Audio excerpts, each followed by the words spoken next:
the seventh day and sanctified it. Go ahead. Because that in it he had rested from all his work which God created and made. See, it said God blessed the seventh day and sanctified. No other day do it talk about that in the Bible but this seventh day. And you going to belittle it? You going to think you can change it? A day God himself blessed and sanctified. That means he said it, made it special. Highlighted. Now you look on your calendar, they're not trying to fool you. Only way they're trying to fool you is tell you something changed. But on your calendar, the day at the left, Sunday, is highlighted in red. They got that red separated from all other days. That's a contradiction to this. The Bible says God separated and sanctified and blessed the seventh day. So it should be the day all the way at the right, at the end, not at the beginning.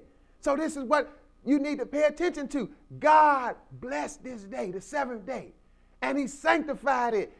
That is of utmost importance. And keep in mind, there was no Jew, there was no Gentile. So don't tell me this is for the Jew. Look, if you're going to be a worshiper of God, you will honor his day. Now, I'm going to tell you, the day when you honor the first day of the week, you honor somebody else, but it's not God. Satan himself.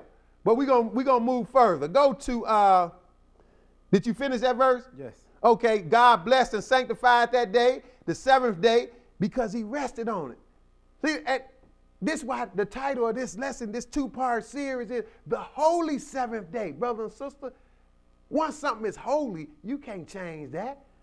You can't change it. So we got a lot of holiness churches. Look, how you gonna be a holiness church and you done away with the day that God said is holy? Something is wrong with that picture. But now let's go to Exodus 20, because I'm going to show you how important this day is. Now, God created it in the beginning. He sanctified it. He created this day just to do nothing on, so you can have some benefit from it in the end. Let's show you what else he did with it in Exodus 20. Exodus 20, and pick it up at verse 1, bro. Go ahead. Exodus 20. I'm sorry. Now, we're going to get right to it. You can read the early verse. This is the Ten Commandments. This is where God spoke the commandments himself on the mountain. God himself did this. Now, the first commandment is don't have no gods before him. Then he said don't make no graven images and bow down. We breaking all of them. Then he said don't take the name of the Lord in vain. We don't want to keep that.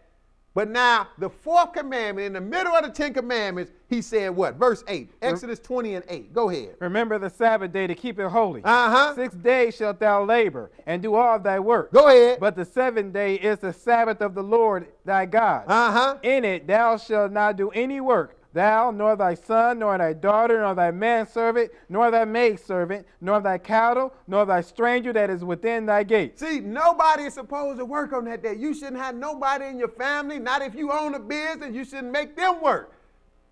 You should let it all go because you're going to honor God. That's who you're supposed to honor on this day. And he said, remember the Sabbath day to keep it holy. You got 6 days to do everything. Handle your business. Even have your little fun when you get a chance. On the seventh day, God said, look, honor me. Because he stopped everything he was doing on this day. He wants you to stop all that you're doing and pay him some homage. So that's what he said. Everybody in your family. That's what he said at verse 10. But the seventh day. See, it points out what day of the week it is all over the Bible. So don't let nobody fool you that it don't matter. Don't let them fool you that it's the first day. Don't be fooled. This is the Ten Commandments, brother and sister. But the seventh day is the Sabbath of who? Of the Lord. The Lord thy God, it said. Did it say Jews, brother? No, it didn't. Didn't say Jews, didn't say Christian. He said the seventh day is the Sabbath of the Lord thy God. Don't do no work on that day. You let everything else go.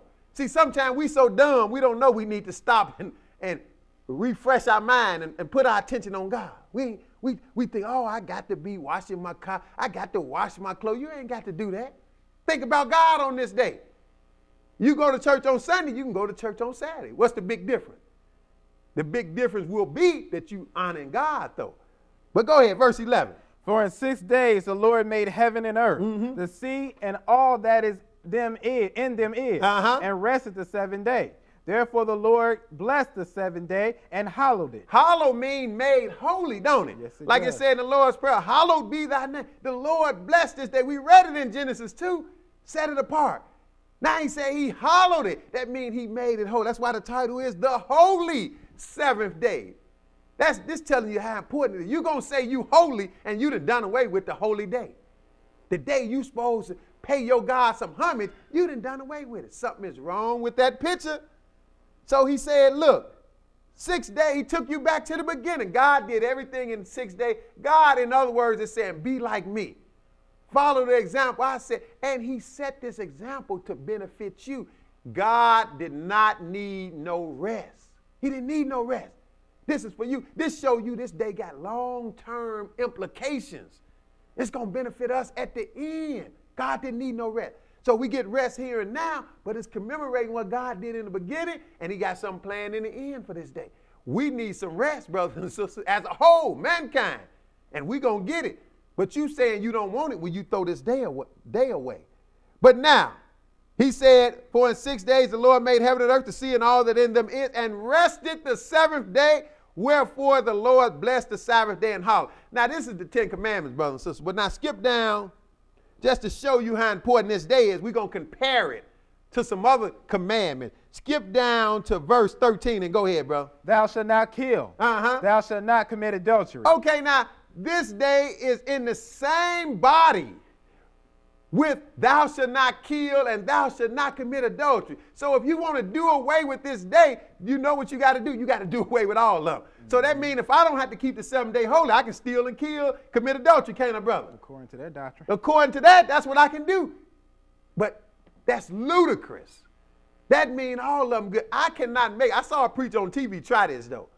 But you cannot make it 9 commandments, brothers and sisters. You can't say the 9 commandments. That don't even sound right. Even though I saw a preacher on TV try to do it, because he know he don't observe this day. So he said, you got to keep the 9 commandments, which don't make no sense. No, if you're going to keep the law like you're supposed to, you need to keep the 10 commandments, not the 9 commandments. But when you do away with the Sabbath day or change it, you making it 9. You getting yourself in trouble. I'm going to show you. Let's show you what James said in James, the 2nd chapter. James, the 2nd chapter. In the New Testament now, we're going to pick it up at verse 10. James 2 and verse 10. Okay, go ahead. For whosoever shall keep the whole law and yet offend in one point, he is guilty of all. See, you can't be partial. You can't take what you want. Right. You can't change what you feel like. If you keep the whole law and offend in one point, you breaking the law. You still in trouble with God. That's what he's telling you here. So that means I can't throw away the Sabbath, can I, brother? Go ahead. He's going to break it down for you. Go ahead. For he that said, do not commit adultery, said also, do not kill. And we know the one said, don't kill, said also, remember the Sabbath day to keep it holy. Don't do no work on the 7th day. It cannot change. You cannot deviate from this. So you still in trouble if you break the Sabbath day. I'm trying to show you how important it is, brother and sister. If you wouldn't dream of killing nobody, if you wouldn't dream of committing adultery, brothers and sisters, then you should get your mind geared up and not dream of breaking the Sabbath day. It's just important. Don't you know in Numbers 15, God stoned a man to death? He had Moses and them stone him because he picked up some sticks on the Sabbath day. Just like he had people stoned for